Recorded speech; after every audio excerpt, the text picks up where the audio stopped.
Čím dál větší pozornosti se mezi zimními sporty těší biatlon. Přispěla k tomu i první medaile v biatlonu české výpravy na olympiádě v Soči. Odezvou na tento úspěch byl potom první ročník závodu v tomto sportu v Hradci Králové.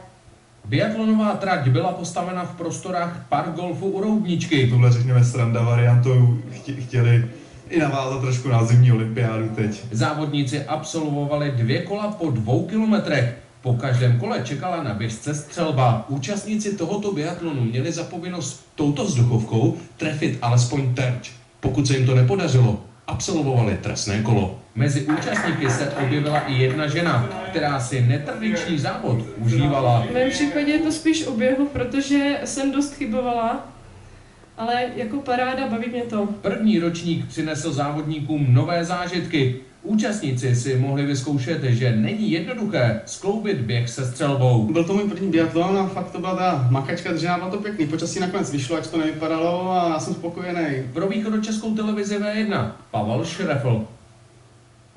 Děkuji vám, že jste se dívali na další zprávy na V1. Už teď chystáme další. Na viděnou.